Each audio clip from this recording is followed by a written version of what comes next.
those pinpoint attacks. The House Homeland Security Committee holding a hearing today on what's being called the war on badges, examining the uptick in anti-police rhetoric in this country. Jonathan Thompson will be testifying on behalf of the National Sheriff's Association. What we're finding is that we have so many leaders in our country who are using words like Nazi, Gestapo, the enemy. That is the type of rhetoric that is tantamount to saying fire in a crowded theater, in my mind, and it's got to stop. A university student in Oklahoma says the teaching assistant gave her a 0 on an assignment because he finds her views on biblical values offensive. A University of Oklahoma student named Samantha Fulnecki said on Fox that she received a 0 out of 25 on an essay assignment. I was asked to read an article and give my opinion on the article, and the article was about gender binary and mental health and gender stereotypes, specifically in children, because it's a lifespan development class. She said she gave her opinion and reacted to the paper as she was asked. Naturally, my views are from the Bible and my Christian kind of worldview, and so that's what I wrote about, and I didn't think anything of it. She said that a week later, she received the grade from the teaching assistant named Mel Kurth. He left submission comments saying that my work was offensive, that I need more empathy in my writing. Things like, if I'm going to argue against the consensus of every medical field and every medical association in the United States, then I need empirical evidence to back that. But there's no empirical evidence or any evidence required anywhere in the instructions or in our syllabus. Fulnecki said she thinks she was being punished for what she believes. I think I would just say that God loves him and that I am saddened that they're offended by the truth of the gospel and the truth that I wrote about in my assignment. And it saddens me to see that that offends them and upsets them the way it did. I'm Bronson Woodruff. For American Family News, I'm Rusty Pugh. At Wesley Biblical Seminary, we believe God is raising up a movement across our nation and around the world who hold fast to the inerrancy of Scripture and the hope of holiness. We do this through bachelor's, master's, and doctoral degrees, certificate programs, and even training for lay people. So whatever your next step is in being equipped for ministry, we're here for you. And if you believe these are the kind of pastors we need leading churches in the future, we invite you to think about giving to Wesley Biblical Seminary. Learn more about us at wbs.edu. Jenna Ellis in the morning on American Family Radio. I love talking about the things of God because of truth and the biblical worldview. The U.S. Constitution obligates our government to preserve and protect the rights that our founders recognize come from God, our Creator, not our government. I believe that Scripture in the Bible is very clear that God is the one that raised up each of you, and God has allowed us to be brought here to this specific moment in time. This is Jenna Ellis in the morning.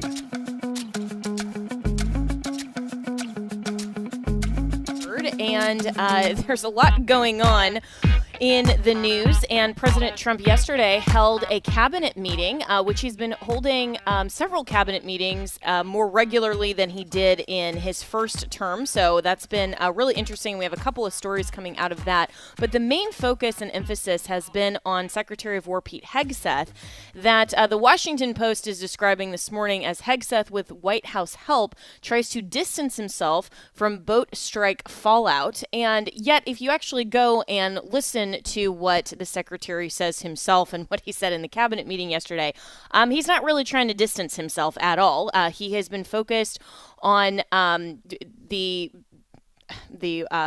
he has been doing in terms of the War Department. He's been very focused on the targeting, it's the term I'm looking for narco terrorists, and this boat strike that he made that he had the order for. He emphasized that, this is something in the cabinet meeting yesterday. He emphasized that this is something that he absolutely planned for, and that he is not targeting other narco-terrorists now because he can't find any more to target, which he said is exactly the point. So let's welcome in, before that was all clear as mud, let's welcome in Hogan Gidley, the AFPI Vice Chair for Election Integrity. And Hogan, maybe you can clear this up a little bit more than I've been able to this morning. I apparently need more coffee. But this is a controversy that I think really isn't one, and the White House is certainly backing up Hegseth. So what in your view is going on here this morning? Well, thank you for having me, Jen. I always appreciate the time. And listen, I think it's two main points. One is Democrats are saying he doesn't have the right to do it at all. That's a legal question. I'm sure that the fighting will continue. You're an attorney. You understand that. The second part of this is what happened as it relates to once the first rocket hit the boat and you had two people clinging to the side, was it proper or not to then hit them with another strike? There are two legal theories and two legal schools of thought I've read about and seen on television. I'm not an attorney, so I'm going to tell you a couple of pieces here that I think just common sense, and then also I'm going to tell you kind of the political fallout in my estimation.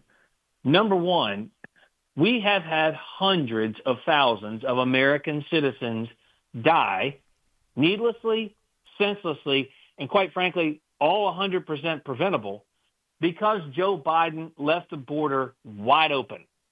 The drug cartels controlled the seas, they controlled the land, and they flooded our American communities with illegal drugs that killed our American citizens. The previous administration did nothing. And yet again, regardless of the topic, whether it's open border versus closed border, low crime versus high crime, low taxes versus high taxes, Donald Trump seemingly has put the Democrat Party on the wrong side, again, of a common sense issue. When people carrying drugs into our communities are threatening lives of the American people, Donald Trump feels as though it is his right as president of the United States, and I would argue the law backs him on this, as does the Constitution, to take those terrorists out. He has deemed them terrorist organizations.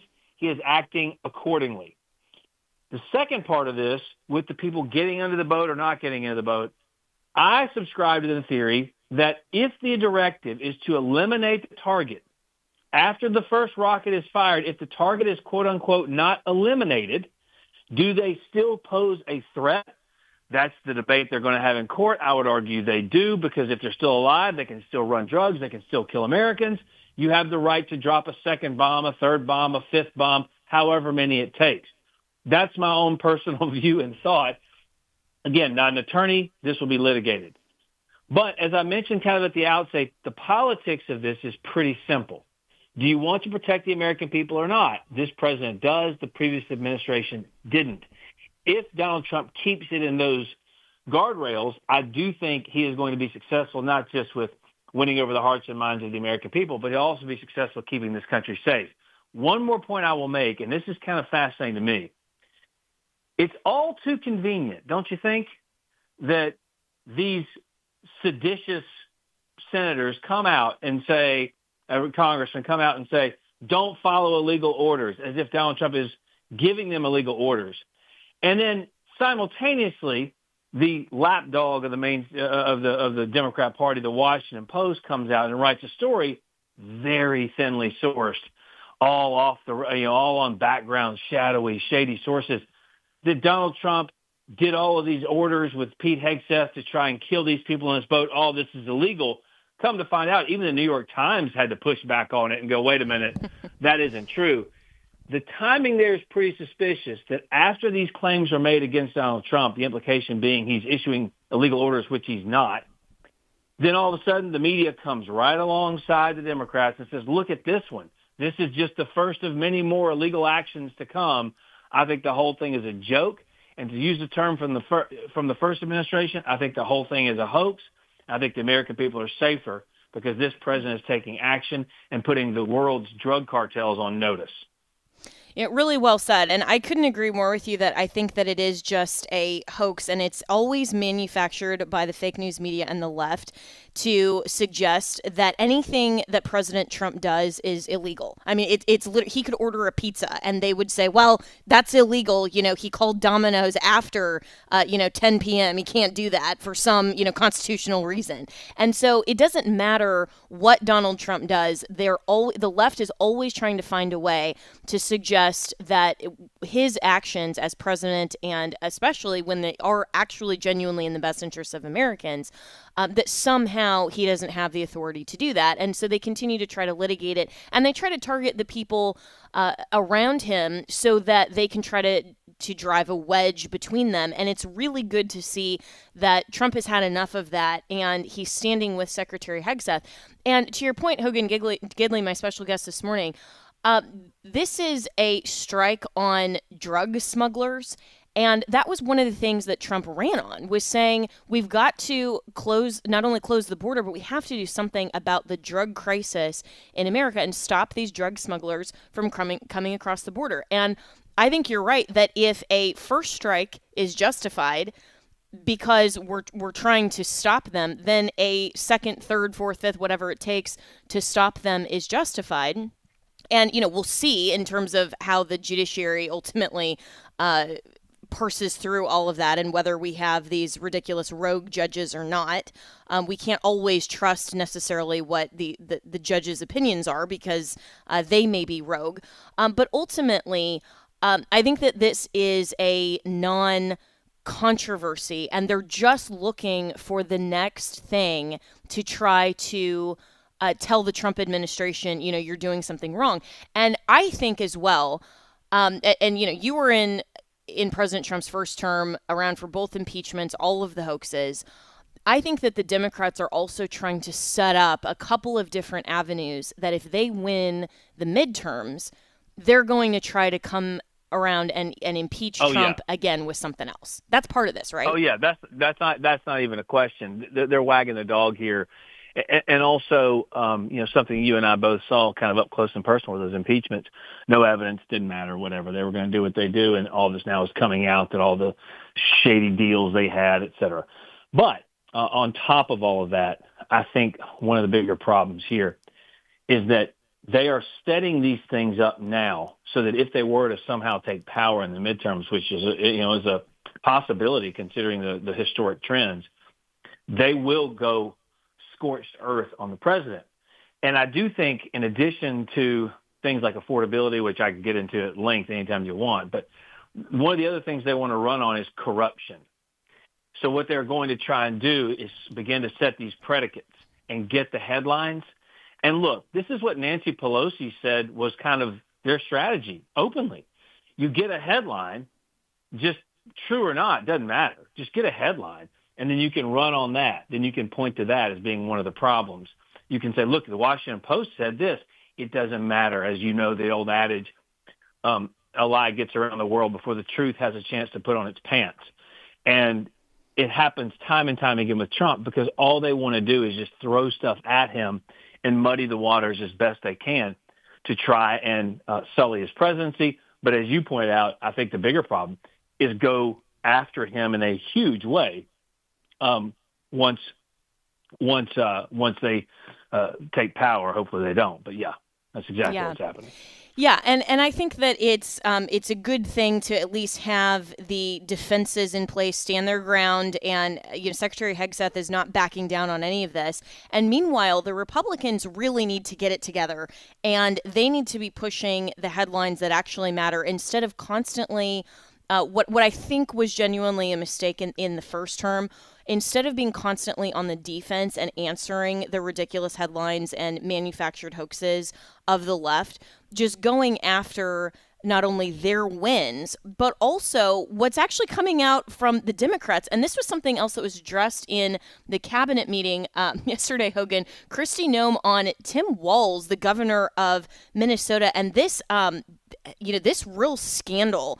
And let's not forget that he was the vice president pick of the Democrats in their coronation ticket after Joe Biden. So this is what Kristi Noem said, Secretary Noem, DHS Secretary, said yesterday in the cabinet meeting. This is cut 2.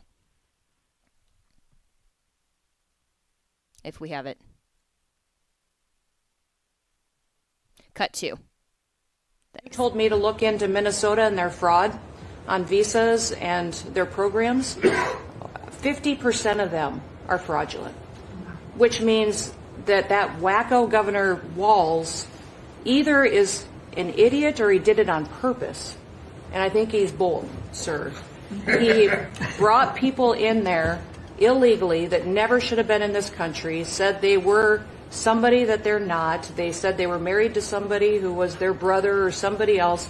Fraudulent visa applications, signed up for government programs, took hundreds of billions of dollars from the taxpayers, and we're going to remove them and we're going to get our money back.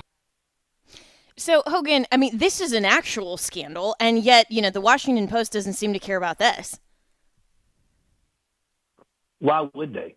It undercuts their narrative, right? It undercuts everything they want. I will say, a lot of these news outlets are reporting it, like the New York Times, for example. Again, it's crazy they're actually reporting this stuff.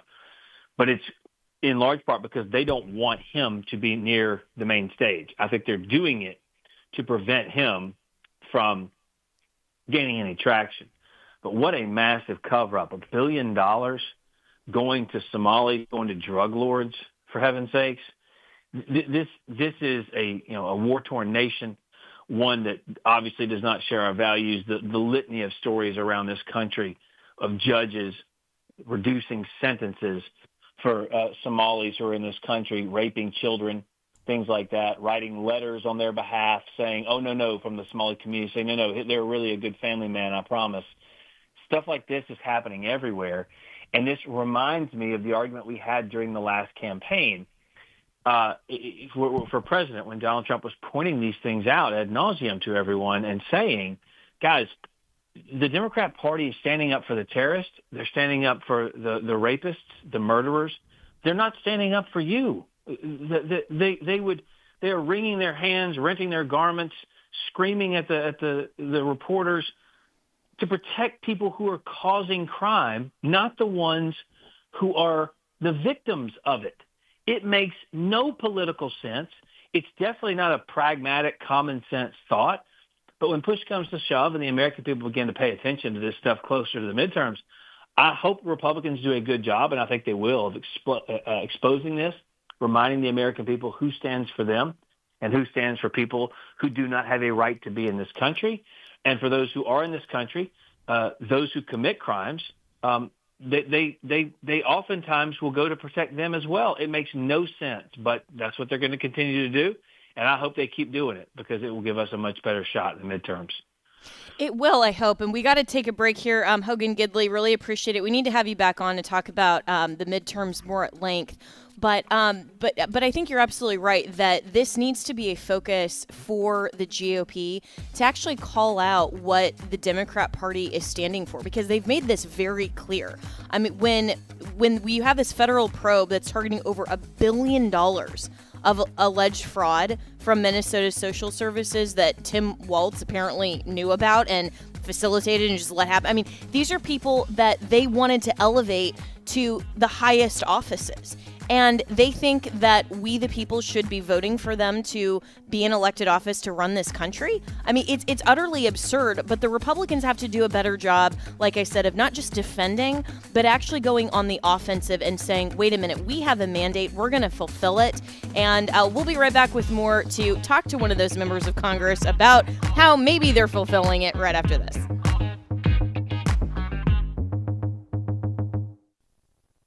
If you are 65 or older, you know this, inflation is hitting everyone hard right now, especially when it comes to healthcare. Over the last 10 years, healthcare costs have skyrocketed by, get this, 230%. If you have Medicare Parts A and B, you know there are still out-of-pocket expenses like deductibles and copayments, and they really add up. But here's some good news. MediShare 65 Plus is designed to fill in those gaps and help protect you from rising healthcare costs. At only $99 per month up to age 75, you get peace of mind at a price you can afford. And MediShare is trusted, too. It's been around 30 years. It's not some big impersonal thing. It's a community of people helping each other, business owners, pastors, retirees. People love it. MediShare 65 Plus just makes sense. To learn more, give them a call. They're great to talk to. They'll offer to pray with you each time you call, too. Call now. 833-45-BIBLE. That's 833-45-BIBLE. 833-45-BIBLE. Hello, everyone. I'm Tim Wildman, president of American Family Association and American Family Radio. A vacation with a purpose. That's what we call our tours here at American Family Radio, American Family Association, because We go and we see and we do, and we have great fellowship and fun and food, but we also have a purpose in visiting the places we go to, a spiritual purpose, a historical purpose, and that's going to include our tours in 2026. Here are the tours. We're going to Washington, D.C., we're going to George Washington's Mount Vernon, we're going to Colonial Williamsburg, Jamestown, and Yorktown, we're going to Boston, Massachusetts.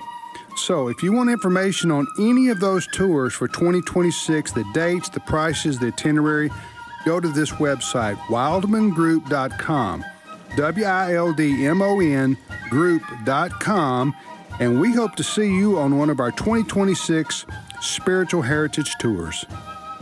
Hello, Americans. I'm Todd Starnes. Stand by for news and commentary next. There's a fierce debate raging within the Christian community over illegal immigration. A number of churches say we have a moral responsibility to care for people from other nations. But at what cost to law-abiding Americans? That's the broader question. Don't Americans have a moral responsibility to care for Americans first? Yet some of the nation's most prominent evangelicals say America first is akin to Christian nationalism. Well, I completely disagree with that notion. There's nothing wrong with being a Christian who believes in putting the needs of Americans first. Homeland Security Secretary Kristi Noem paving the way for what could be a full travel ban from countries that are flooding our nation with killers, leeches, and entitlement junkies. She points out our founding fathers built this nation on blood, sweat, and the unyielding love of freedom, not for foreign invaders to kill our heroes and take away our tax money. My philosophy is simple: help Americans first, and if there's anything left, we can help others. I'm Todd Starnes. Welcome back to Jenna Ellis in the Morning on American Family Radio. Welcome back. And so Qatar, or Qatar, however you want to pronounce it, the country, has become a really controversial issue in the U.S. and in terms of American politics, especially on the right, as we're seeing a lot of now MAGA influencers somehow propping up the nation, with a couple of prominent ex-influencers posting what looked like a very coordinated campaign on social media this week in Qatar, and suggesting it's a beautiful country, it's even better than America, and even one who is a former a U.S. soldier was suggesting that there was a lot that was going on in Qatar that he wasn't even aware of, as a military soldier, and we've got to do better with our relationship with Qatar. And meanwhile, a lot of those on the right are very suspicious about how much money is being funneled into our universities, other programs. There's been a lot of reporting on that in terms of undermining the biblical worldview and the overall American way of life with a lot of this funding. And yet, President Donald Trump has signed an agreement with Qatar to generate an economic exchange worth at least $1.2 trillion. He also announced deals totaling more than $243 billion between the United States and Qatar, including the sale of Boeing aircraft and GE Aerospace engines to Qatar Airways. So he seems to be very friendly. So what exactly is going on here? Well, let's welcome in Representative Marlin Stutzman from the great state of Indiana, and it's my understanding that you have also visited Qatar very recently, or is this just you're just in conversations with the White House, or where do you stand on this? Yeah, well, great. Good morning, Jenna. Great to be with you. No, I did actually visit Qatar last week. The main objective was to visit the air base that we have outside of Doha with our troops. I got to spend Thanksgiving with our men and women in uniform. Always inspiring to hear these young people, how they're serving our country and what they're doing there. That air base is very important for us there in the Middle East, considering its proximity to Iran. And so that base is a joint base between the United States and Qatar. I had a really good trip to Israel earlier this year and was talking to Prime Minister Netanyahu, and Qatar came up a lot because of Hamas, and Hamas is being housed in Qatar, and I was always like, well, that's odd. Why are they housing Hamas? They're enemies of ours, and especially after they attacked Israel in October 23, this is something that needs to be investigated. And so, again, I served in Congress from 2010 to 2016, and then I was out for 8 years, and now back. And in between there's a lot of things that have happened. So, oftentimes, Jenna, I'm not one just to take things that, for what people tell me. I want to go see for myself and do my own research, look people in the eye and see if they can be trusted. And again, in that part of the world, it's not what they say, it's what they do that we always have to be watching, whether it's Syria, whether it's Qatar, whether it's, Saudis or Egypt. It's a very difficult part to always understand and to trust. So being there at the military base, but then also visiting Qatari officials was the objective to understand what is Qatar really doing, what are their end goals. It is, as you mentioned, the influencers were there. I ran into some of them. It was not a trip coordinated together. We were there separately.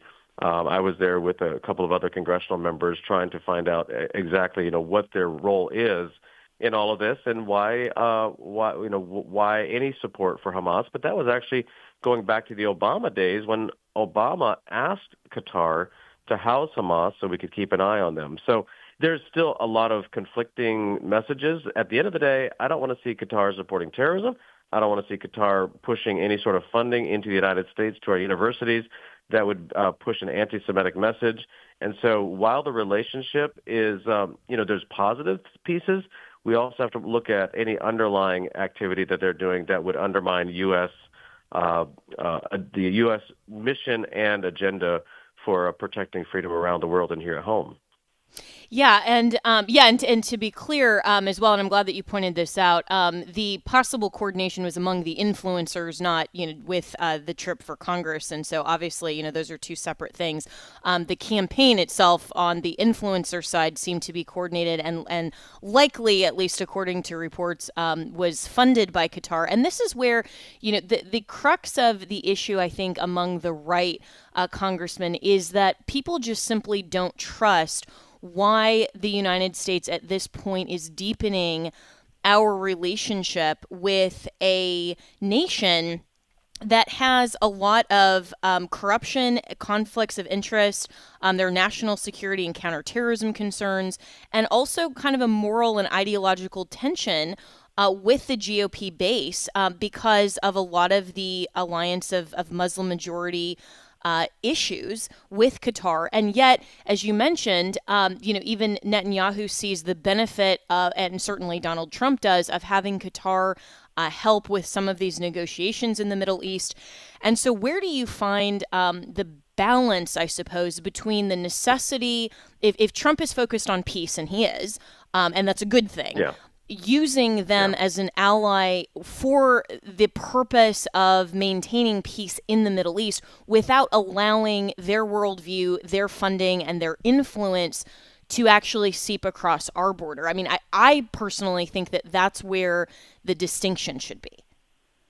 Yeah, no, and you're right, Jenna. And this is where things get difficult around the world. We obviously know what China's end goals are. We know what Russia's end goals are. They're always to undermine the United States, to lift them up. Understanding the Middle East has always been complicated. We know that from even biblical times and the biblical reasons why it's complicated. But, here you have a small country that has incredible wealth. I mean, the city of Doha, it's so clean. It's very safe. It's like a business enterprise there because they have a huge gas station in the backyard where they just keep pumping gas. And we're one of their competitors. That was one of the things that they mentioned, that, our increase of LNG production. And did we lose the congressman there? Oh, nope, you're back. Sorry. We I'm lost you just for a few seconds. Sorry about that. Go ahead. Okay. All right. No, that's all right. I was just saying that there is incredible wealth there from the gas that they have, the gas fields that they have to the northern side of Qatar. And Qatar is just a little thumb that sticks off the Saudi peninsula. And so they're very vulnerable to Saudi Arabia. They're very vulnerable to Egypt and UAE. And back in 2017, the Saudis enforced a blockade into to goods, especially food and supplies into Qatar. and then accuse them of terrorism. And, maybe rightly so, don't know exactly. But one thing that did to Qatar was all of a sudden they thought their friends, the Saudis and Egyptians and Emiratis, were all of a sudden blocking them off, and they have to be self-sufficient. They're on this small peninsula. There's only 300,000 Qatari citizens, and then they have about 2 million people that live and work there. It's becoming an international city. But they pride themselves in being global mediators, and they, reminded us on the trip that they were hit by Israel when Israel launched the rocket attack after Hamas headquarters there, or a Hamas facility in Doha, and that they were also hit by Iran after the 12-day war, where Iran launched a dozen rockets at our military base in Qatar, which is a joint base with Qatar.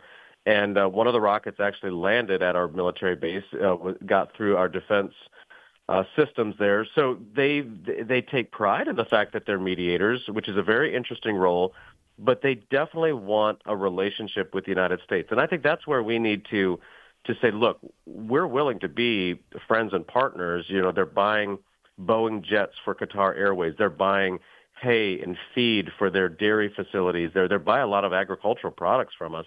They want an economic relationship.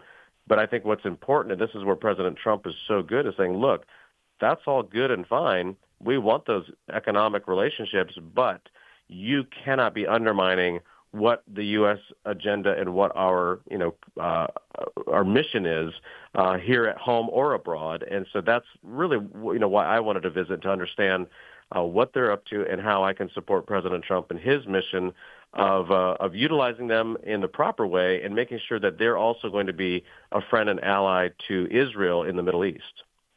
Yeah, and I'm speaking with Representative Marlin Stutzman from the great state of Indiana. You should follow him at Rep. Stutzman across all platforms, especially X, but other platforms if you prefer those. And what was your assessment of the Qatari leadership? Because they're predominantly and explicitly Muslim, so at odds, of course, with the Christian nation view of America. And yet it is strategic, of course, to not just say, well, we're going to make enemies where we don't need to. And we do need to partner with certain allies and nations for various other foreign policy interests and other reasons. But at the same time, the level of skepticism, I think, from some on the right who really wonder why a nation like that would be pro-Israel, I think that's a fair question. So what was really your assessment of their interests and their ultimate goals in terms of why they want to partner with America and why they are or maybe aren't pro-Israel? Yeah, well, I think it's because they are so wealthy and they're such a small country that they need a big friend to protect them. Because, like I said, you got Saudi Arabia, which is also a very wealthy nation from oil. You got the UAE, which is a wealthy nation because of gas. And you'll have Iran just across the Gulf. You have Yemen down to the south. So I believe they feel very vulnerable as a small country. Like I said, it'd be easy, where they're located as a peninsula, as a small country, to be taken over by somebody else. And that's why they have built a relationship with the United States and they want to be a modern country. The city there, obviously, it's a state that is controlled by the royal family. It's over the top, Jenna. The city of Doha, it is quite something. What they have built there from the gas money that they have, built up over years.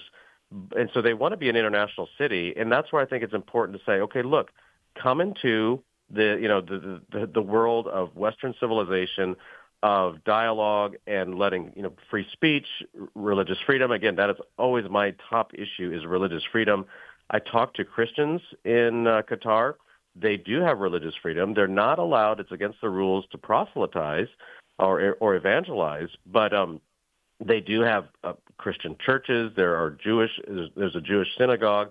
It is obviously predominantly Muslim because of the Qatari family, but they seem to want to be the negotiators and willing to talk to all sides. That puts them in an awkward position at times, but I think what's important, again, is always watching their actions, and that's what we want to investigate, especially when it comes to those education dollars. Are they funding programs here at the United States, especially Ivy League schools under Middle Eastern study programs, that is undermining American values and that is anti-Semitic? If that is happening, and they deny that it's happening, but if we find those funds that it is, again, it shows that they are not truly our friends and that they have another agenda. But I'm willing to at least talk to them. I think that's what President Trump's best quality is that he's willing to talk to those people around the world, whether it's Kim Jong-un, Xi Jinping in China, because having the dialogue at least gives us the ability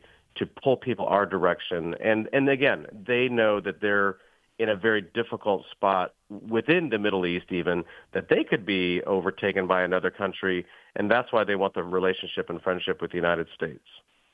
Yeah, and so and that makes sense, and certainly, hopefully, there are enough watchdogs in Congress and among the administration to see not just what they say and kind of their forward-facing leadership and the desire for the partnership with the U.S., but also where the money and the funds are going, because there's a lot of concern that while they may be saying, listen, we want to be a global mediator, we want to partner with the U.S. for all of the reasons that you've said, the money that is actually going to perhaps, and this is still being reported and I think is an open question on the right, if there's a lot of money going to some of these influencers, including even Tucker Carlson, to be explicitly anti-Israel and to undermine a lot of the traditional GOP conservative alliances and messages.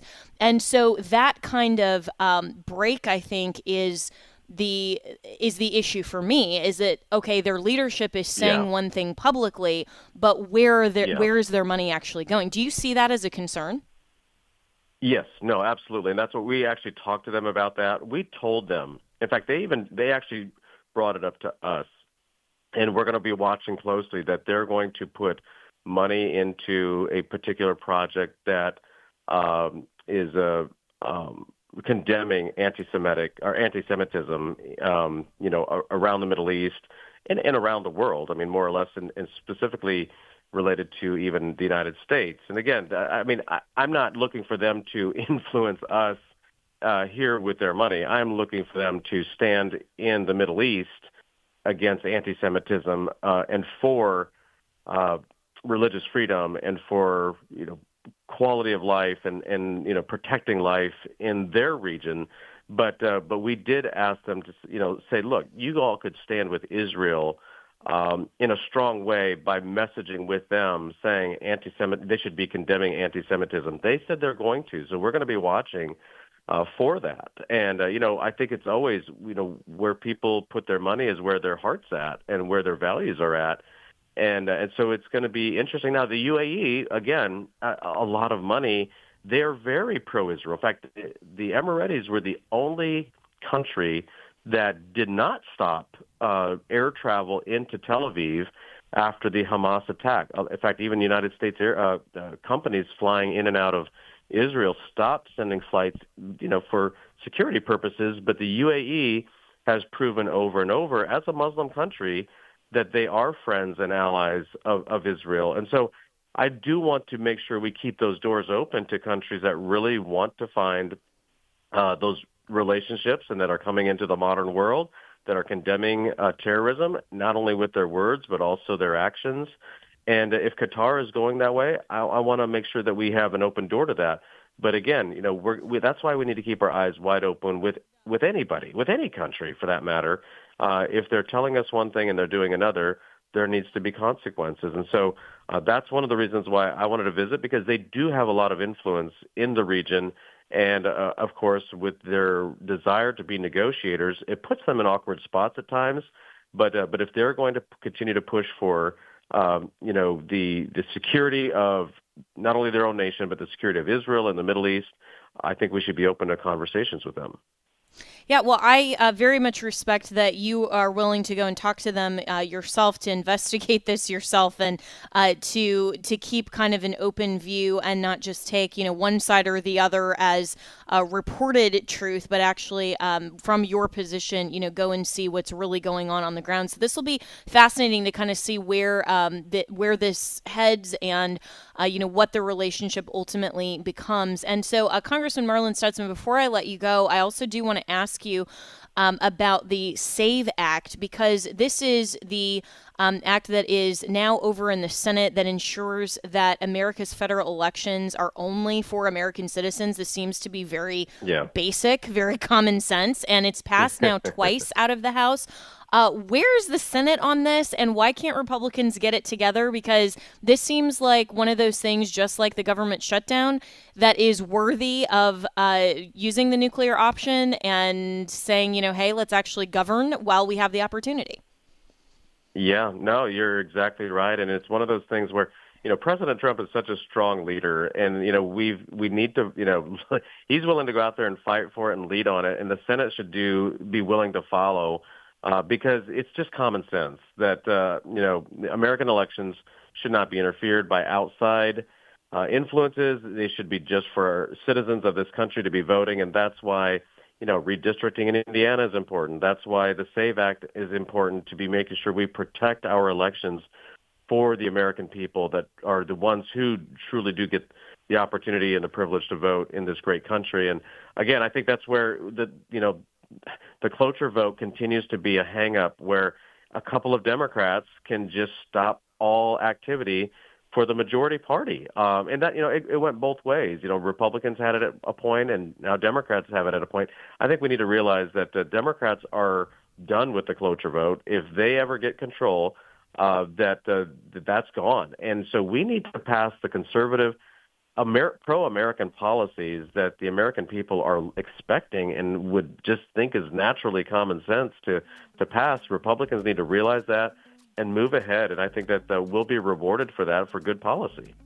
I agree, and in fact, I could not agree more that the clock is ticking on the time that Republicans have to actually implement the Trump agenda, which is what the American people voted for, and that clock may run out sooner even than we anticipate if the midterms don't go the way of keeping conservatives in the majority. And so, this is something that needs to be done very quickly, expeditiously, and intentionally. So hopefully the Democrats don't come back in power, because that would just be an absolute mess for the last 2 years of Trump's second term. But Representative Marlin Stutzman, really appreciate it, and the in-depth view of Qatar.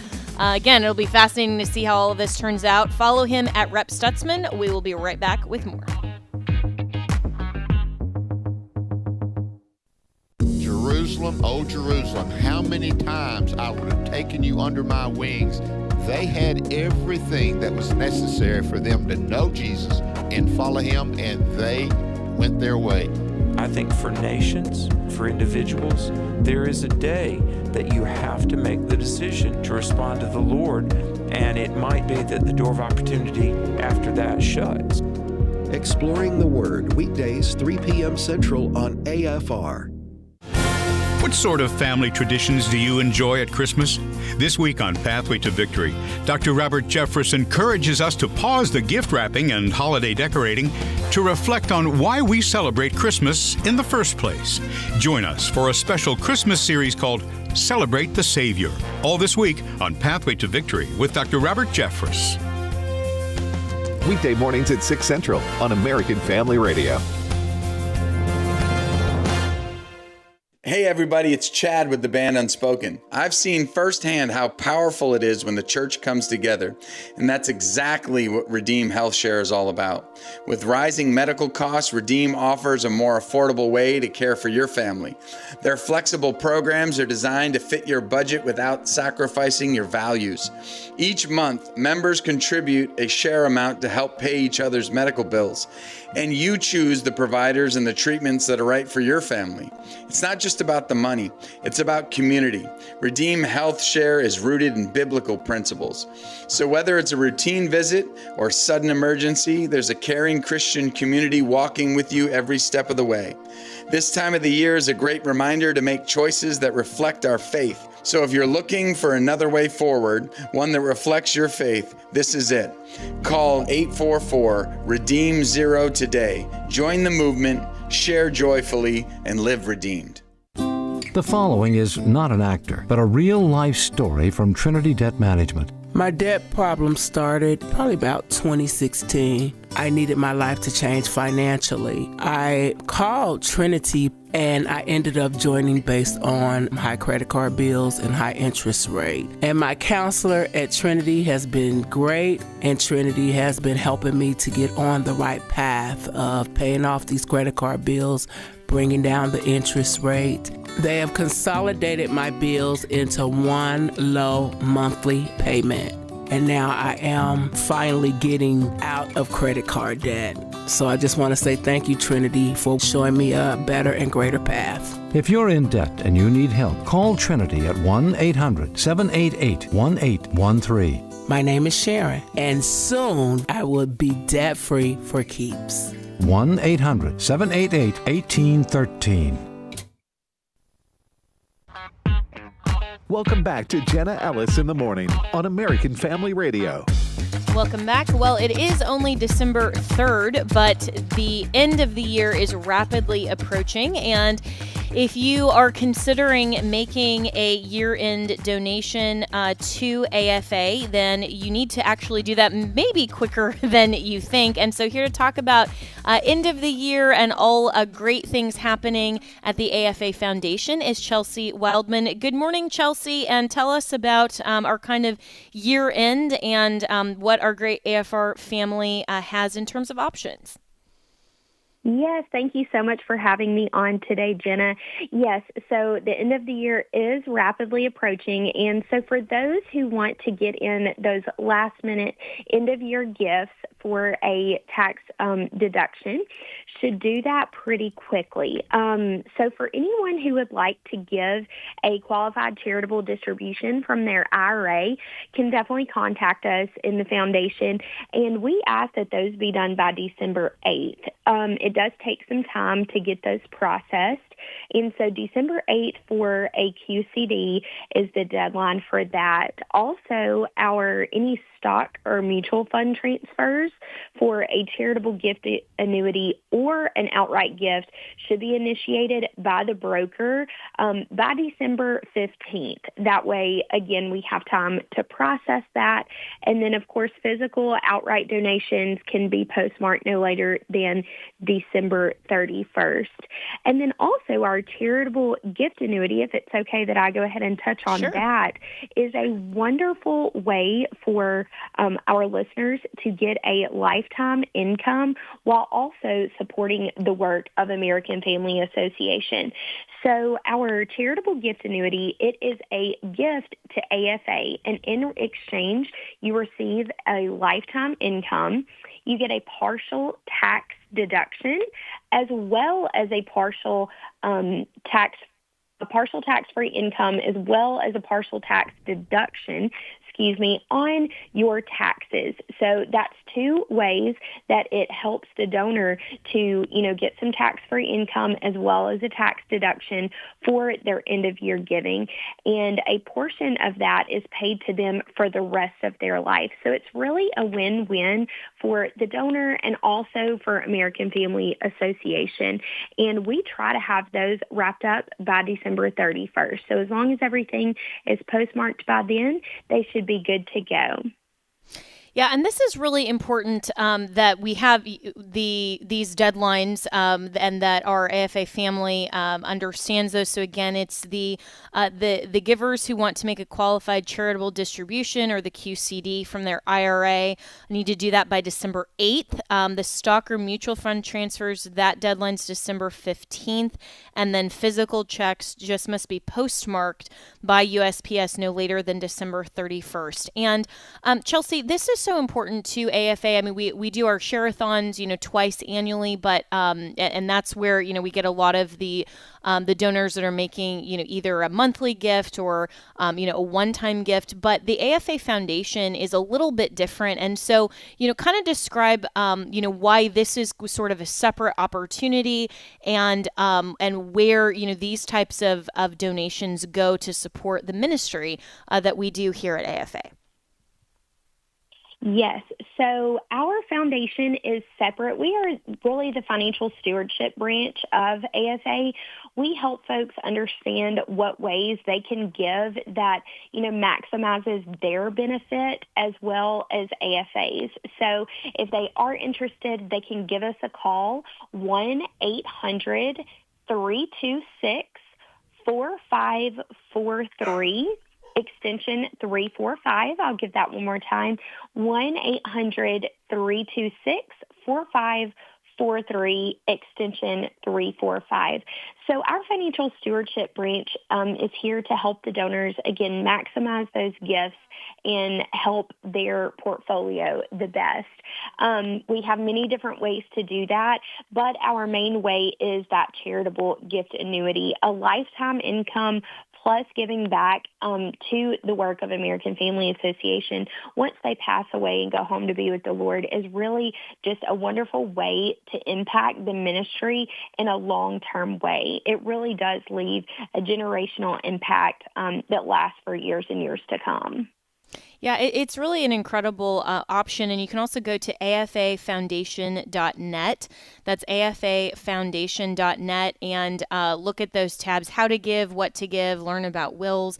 And also there's a tab that's my personal favorite one, which is the donor stories, because anytime that I'm at, events where we have, a lot of different AFA family events there in Tupelo, I love hearing from our listeners and, people who give to AFA why they have been so impacted by the ministry that we do, by not just the radio side, but also, the AFA action side, where, they see that we're doing a lot in terms of, policy and to promote the biblical worldview in the civil government arm. We have, a lot going on here at AFA that they're very excited to be a part of. And so, as you've worked with a lot of donors and, answered their questions, you've also heard a lot of their testimonials. And so, what maybe just this year, what has kind of stood out to you, Chelsea, as, maybe a story or two, or overall just what some of those who decided to give to AFA,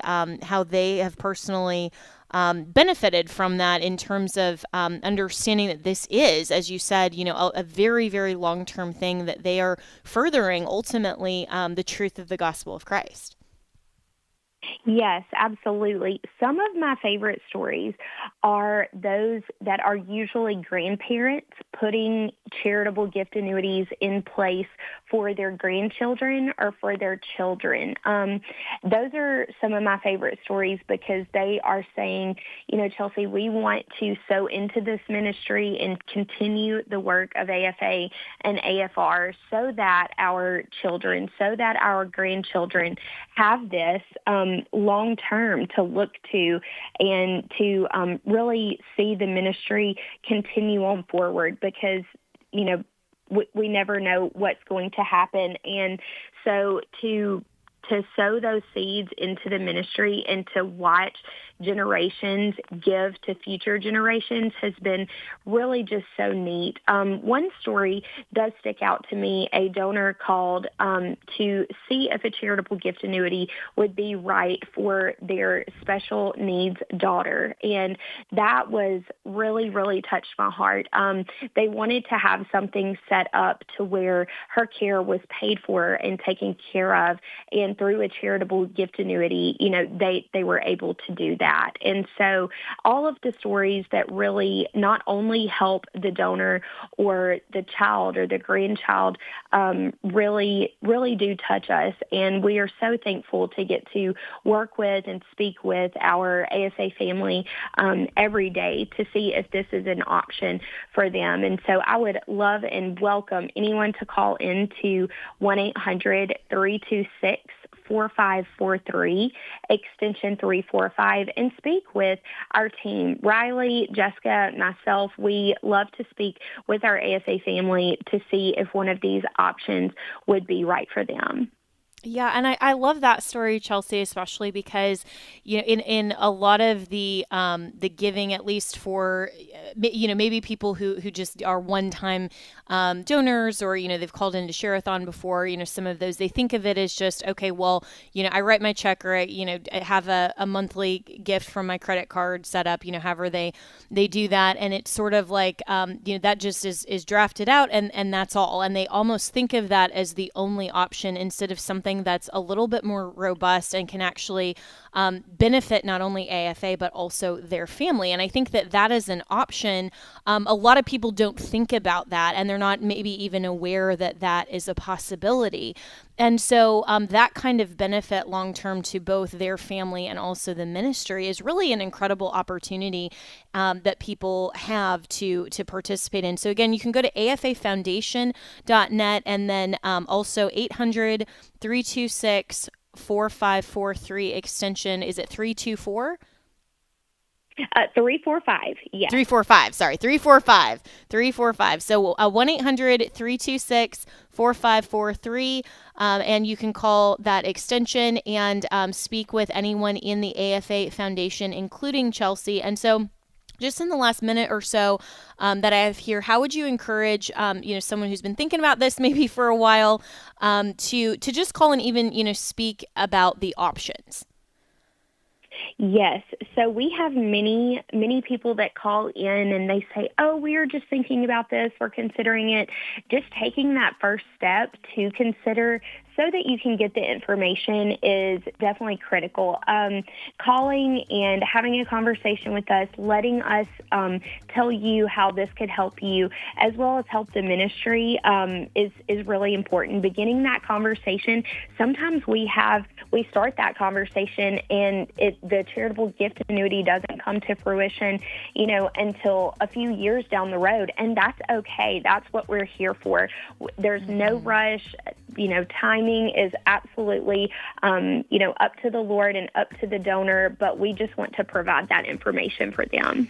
That's great. Well, thanks so much, Chelsea. And again, you can call 800-326-4543, extension 345, or go to afafoundation.net. And as always, you can reach me and my team, Jenna, at afr.net.